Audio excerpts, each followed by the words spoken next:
Spy Catcher.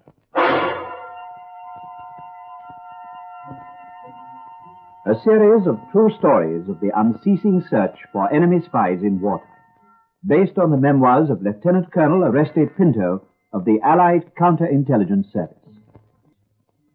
This week's story is entitled Game, Set, and Match. The part of Colonel Pinto is played by Bernard Archer. It's an axiom of counterintelligence work that once a trick or technique is known to the other side, it must be abandoned. No matter how well it's worked in the past, it must be ruthlessly scrapped. In the late autumn of 1944, I'd moved my headquarters to Eindhoven in Holland. The area had just been liberated by the Allied armies, and it was my task, just behind the lines, to seek out the traitors and spies who'd been working for the Germans and who'd been left behind in the German retreat. In the confusion of war, they were not easy to find. Rumors spread quickly. Sometimes innocent men were accused out of spite. I had always to be on guard. One young man who was named by a resistance group was Cornelius Verloop. Verloop, sir. Oh, come in. Sit down, please. Thank you, sir. Full name? Cornelius Verloop, sir. Age? 26, sir. Religion? Protestant. Born? Eindhoven. Are you married or single? Married, sir. Wife's name, age, religion. Rika, sir. She's 24. She's Protestant, too. Family? A son, sir. He's called Johannes from my father. He's age 4. Do you know why you're here? Yes, sir. The local resistance men have named you as a suspect. Yes, sir. But I can't understand it. I worked for them for 2 years. I was in the resistance. I've just been to Breda for them. They say you were friendly with the Germans, and they suspect you of being a traitor. But that's nonsense, sir. They all know me. Why do they name me? I don't know. There's been a great deal of naming going on, denouncing of enemies. Is there anyone who might bear you a grudge, that has any old scores to settle with you? No, sir. I've always done what I was asked to do. They invited me to join the resistance. Then what is your answer to this charge? Who made it, sir? A charge has been made. I'm asking for your answer. That I'm innocent. I cannot understand it. You're not prepared to say that you might have been named through jealousy, a personal grudge, or to pay off an old score? No, sir. Nothing that I know of. If you can tell me who it is, sir... You understand that I'm only doing my duty, and that if you are, in fact, innocent, the more fully you cooperate with me, the sooner we'll know the truth of this matter. Yes, sir. And that I must hold you here until I can determine this case and make a report. Yes, sir. I'll make inquiries, and then I'll see you again. Thank you, sir. Haven't we all? This way.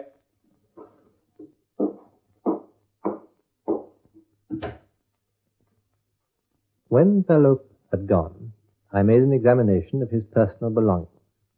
He seemed honest and genuinely confused by the charge. He had been to Breda on a job for the resistance, and we had arrested him on his return and searched him. His belongings were ordinary enough, and most of them innocent enough.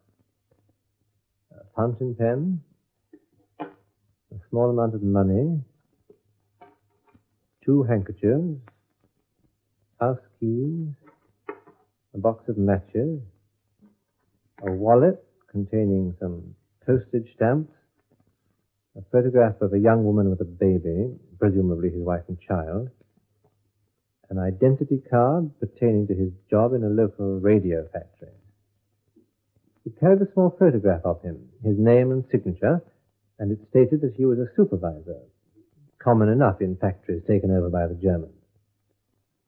He also had a small personal diary.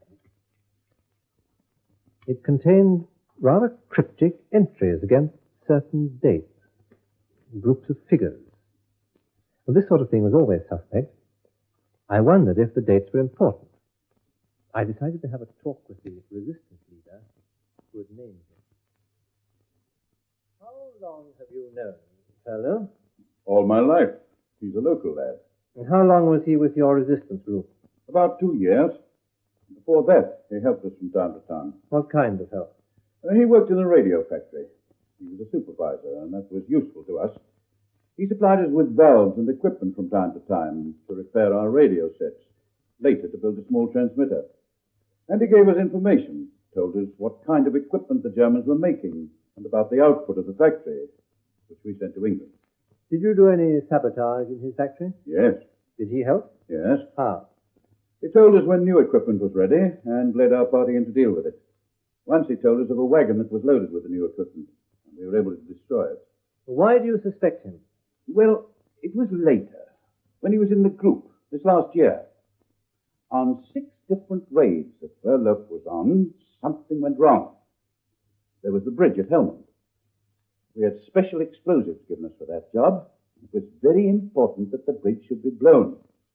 Verloop volunteered to do it. We'd lost some of our best men a week before, so I said yes. We blew the bridge and returned. In the morning, we found that the bridge had been hardly damaged at all. It was working again in 24 hours, and our special explosives had been used up. Go on. Well, that bridge at Helmand. There was a German guard post near it. It's an important railway bridge. When Verloop was watching that job, the Germans never opened fire. And the others?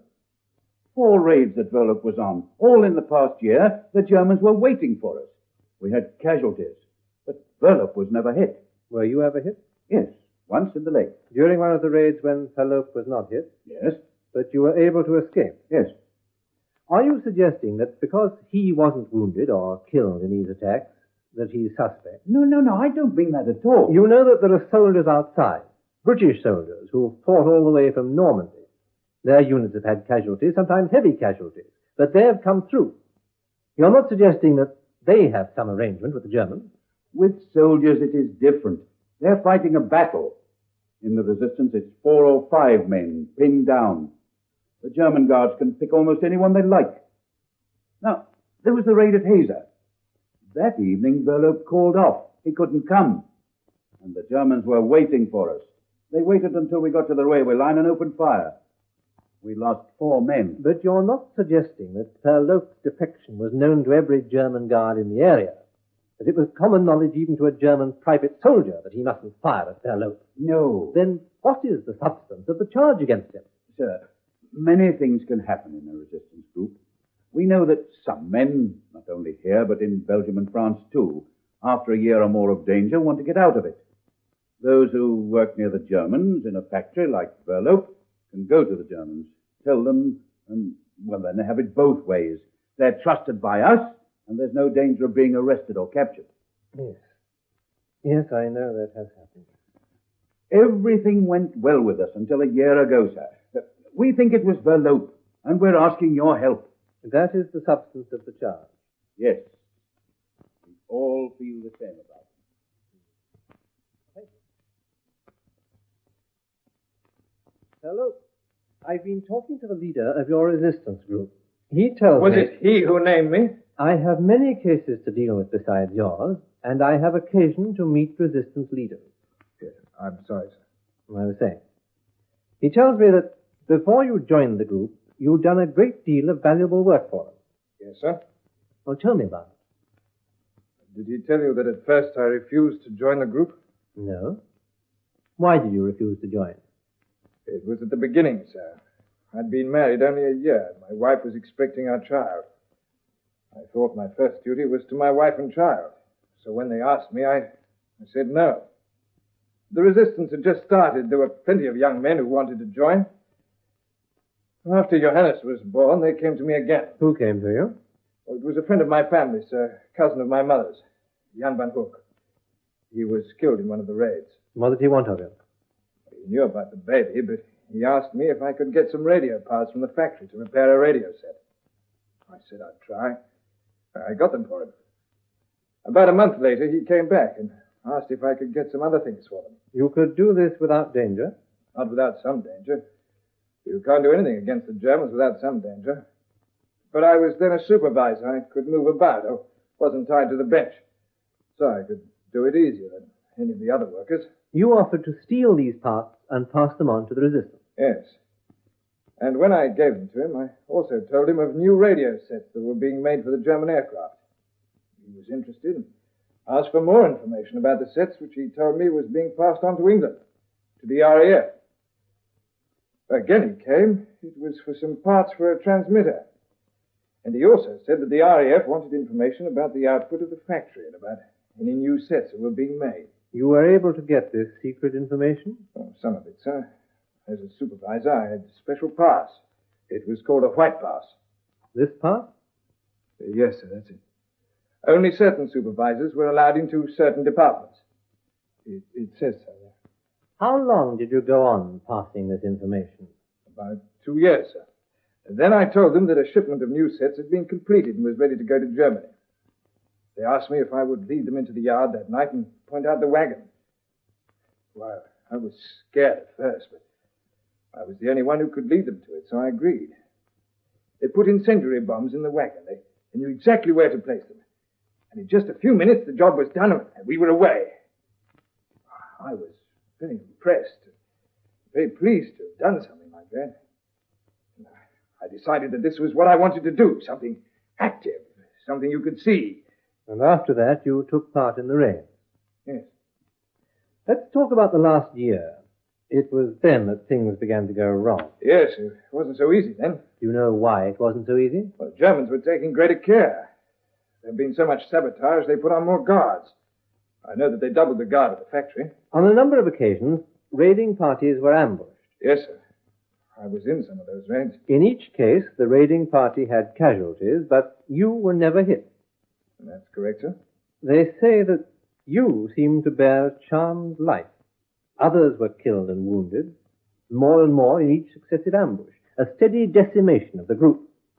But you were never hit. Can you explain that? There were others who weren't shot. Only 2 others, and they didn't take part in as many raids as you did. I'm asking about you. I suppose, well, because I kept myself well trained, sir. I took these raids seriously. They were very dangerous. Some of the men were very careless. I kept myself fit and well trained. When we were going to the place, I always kept my eyes open for good cover, and I listened carefully all the time. After all, we were being ambushed often. My carbine was always in good order. When trouble started, I took good cover. I always stayed to fight. I never ran away. I wasn't wounded, but that's how a soldier should behave. And then there was the raid at Hazer. That was perhaps the worst ambush of them all. Yes, sir. I wasn't at Hazer. Why not? I called off that night, sir. I had a bad cold. I went to bed. A cold? Was that enough to keep you from an important raid? Yes, sir. I had a bad cold and a cough. In the darkness, when you must be silent, a man with a cough is a danger to all his comrades. Nevertheless, this party was ambushed and suffered very heavy casualties. Yes, sir. We lost many men. Some of our best men. My friend, Jan van Hoek, was killed. And our leader was wounded. And when you had lost so many men, most of your best men, there came the affair of Helmont. Now, as I understand it, it was an important railway bridge, and it had to be destroyed to start the German retreat. Yes, sir. So important that specially constructed explosives were supplied to your group for this job. That's right, sir. But by now, most of your best men had been killed, and the leader was wounded, and you volunteered to destroy the bridge. Yes, sir. You went there, you placed the charges, and you failed to destroy the bridge. I blew up part of it, sir. But not enough. No, sir. And a strange thing happened that night. There was no ambush. There was no ambush, and you botched the job. It couldn't have been better for the Germans. Is that the charge against me, sir? Is that what they're saying? That I'm a traitor because I couldn't blow up the bridge? I tried. I did my best. All the explosives didn't go off. That's why it wasn't destroyed.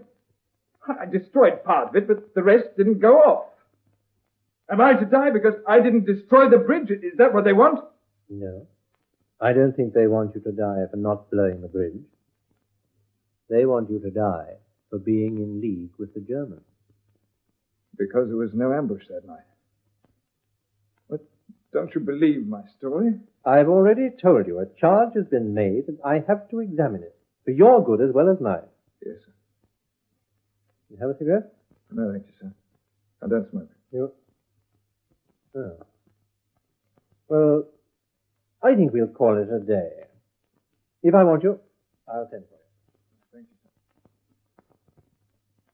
There have been 2 points in the interrogation of Herr Loeb, 2 answers which intrigued me. I decided to think about them before seeing him again. Next day, I sent for him. Now, where were we, Herr Loeb? Oh, yes. Yes. Before all this trouble, the Resistance thought very highly of you. Yes, sir. You were a very useful contact. You obtained radio parts for them so that they could repair their radio sets and listen to instructions from London. And you obtained equipment for them so that they could build a transmitter to send messages to London. And you also obtained important information for the Allies, which they sent to London. Yes, sir. And none of this could possibly be said to help the Germans. Indeed, quite the contrary. Yes, of course, sir. You were in a position to get this information for the Allies. Tell me about it. I was a supervisor, and in this part of the factory there were 2 secret establishments where they worked on special equipment for the German Air Force. There were other secret establishments that I couldn't get into, but I could get into the 2 in my own part of the factory. Was this difficult? Was it dangerous? Oh, no, sir. There were small places where they did special jobs, and I had a pass that took me there as required. How did you gain entrance? Well, there was a guard there, sir. Of course, they were very careful. At the end of the building, there was a door. It was an armored door, and behind it a German guard. Each time I had business in the special establishment, I had to go to this door, press a button, and wait. The door would be unbolted. My pass would be inspected by the guard. Then he would let me through. Then the door would be bolted again. The same thing happened on the way out. How many people had such passes? All supervisors, sir, and above. Senior supervisors, managers. But only for their own part of the factory. Only Germans were allowed to go everywhere. How did you pass this information to the Resistance? Was it written down? Well, not at the time, sir. But to pass it on to the Resistance, to send it to England accurately, you must have written it down. Yes, sir, when I got home. Writing down such information would be dangerous. Did you have a code for it? Well, no, sir. It could be done in figures. It was radio circuits and wave bands mostly. It could be done in formula and figures. I see. And this rather cryptic method was enough for this purpose? Yes, sir. When did you stop passing on information about the Germans to the Allies? About a year ago, sir. Why was this? Well, by that time it was more important to sabotage the equipment, to destroy it, than just to report on it.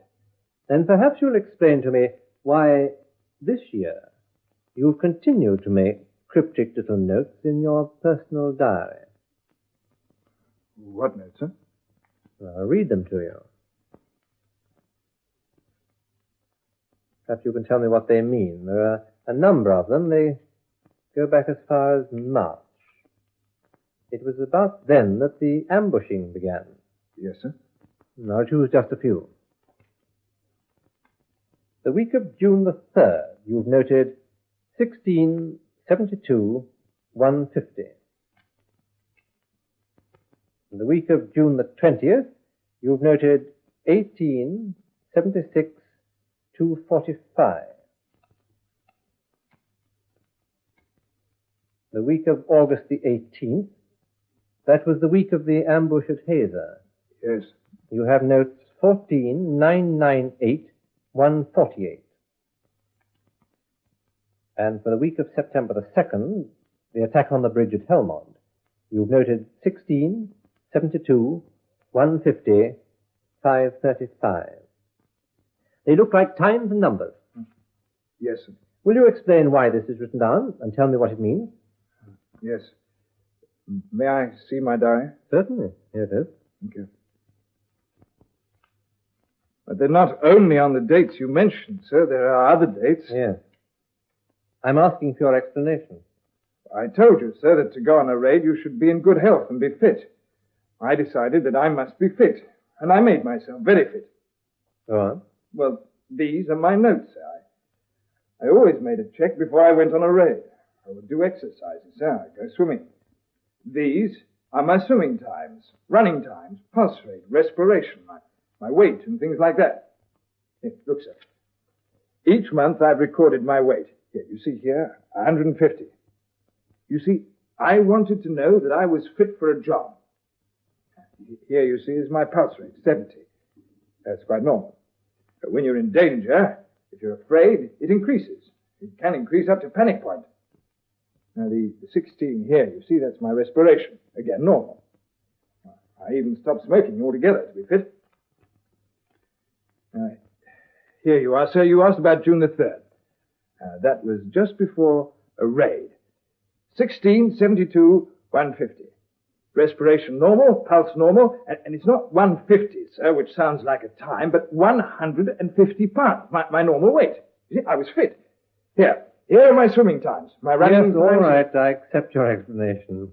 Thank you. Now, I want you to tell me again about the factory and about this special pass. Well, the secret part of the factory was the armored door. I had to go there, press the button. The door would be unbolted and opened. My pass was presented with my photograph on it, and I then went through into the secret establishment. All this time you were in the sight of other workmen. Yes, sir, all the time.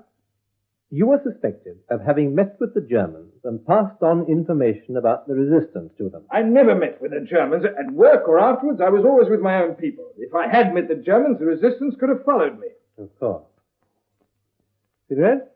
I don't smoke, sir. Gave it up. Of course. In order to keep fit. I see you still carry matches.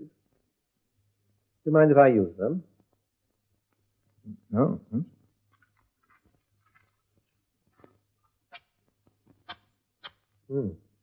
I picked a dud. Perhaps they're damp, sir. Are they? Let's try another. That's better. I've carried them a long time. Some of them may have got damp, sir. Maybe. These are your matches, fellow. Yes, sir. Let me tell you a story. 2 years ago, when I was in London, interrogating people as I am now interrogating you, 2 young Dutchmen arrived from an open boat. They were brothers, and they were good patriots. They'd escaped to England by the rather dangerous trick of going to the Germans and pretending to be German sympathizers and offering to come to England as spies. When they arrived, they were brought to me for interrogation. Immediately, they told me of their ruse and how they had tricked the Germans into sending them. I then asked them the important question, how they were supposed to get their information back. What was the German technique? I had their belongings in front of me. They pointed to some innocent boxes of matches. They explained that most of the matches were genuine and would light, but some of them were fakes. I asked them how they could tell the fakes, and they showed me that the heads of the fake matches were a little bit lighter in color. Not very much, but lighter. It was in fact a chemical, an excellent invisible ink, and very difficult to detect. But they also showed me how to detect it. Fellow, I've already tested these fakes of yours. The heads are made of the same invisible ink. I've also tested the back of your pass, your white pass. It's been used for passing information by this means. It was all so easy, wasn't it? Whenever you had information for the Germans, you wrote it like this on the back of your pass and handed it to the German security guard. He kept it for a while or gave you another pass in return. You can't deny it. Can you? Why did you do it? Come on, why did you do it? The Germans were going to break the resistance. I heard about it at the factory. They were bringing in more troops, more guards. They were going to destroy us. You could have warned the resistance. I did. I told them. I warned them, but they wouldn't listen. They said we were to carry on as before. You could have left the resistance. No, you couldn't leave. Not when the Germans were breaking them up. They would say I was a coward. So, to save your own skin, you went to the Germans. No, sir. Well, what were you trying to save? My baby, sir. My wife and my baby. And when you went to them, the Germans forced you to stay in the resistance to betray their plan. Yes, sir. Will they shoot me, sir? Perhaps. I'm sorry. I'm sorry I did it, sir. But I'll help you. I'll tell you all I know. I know about other spies, about German spies. Will you make such a statement now? Yes, sir.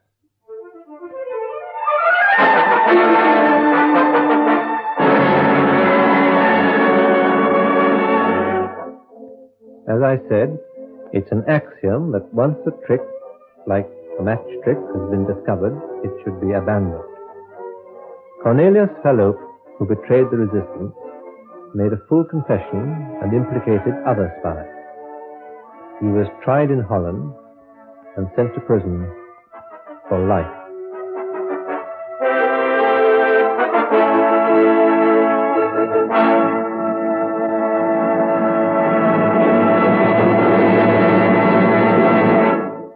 You've been listening to Spycatcher, with Bernard Archard as Colonel Oreste Pinto. The script was written by Robert Barr, and the program produced for the BBC by Charles Maxwell.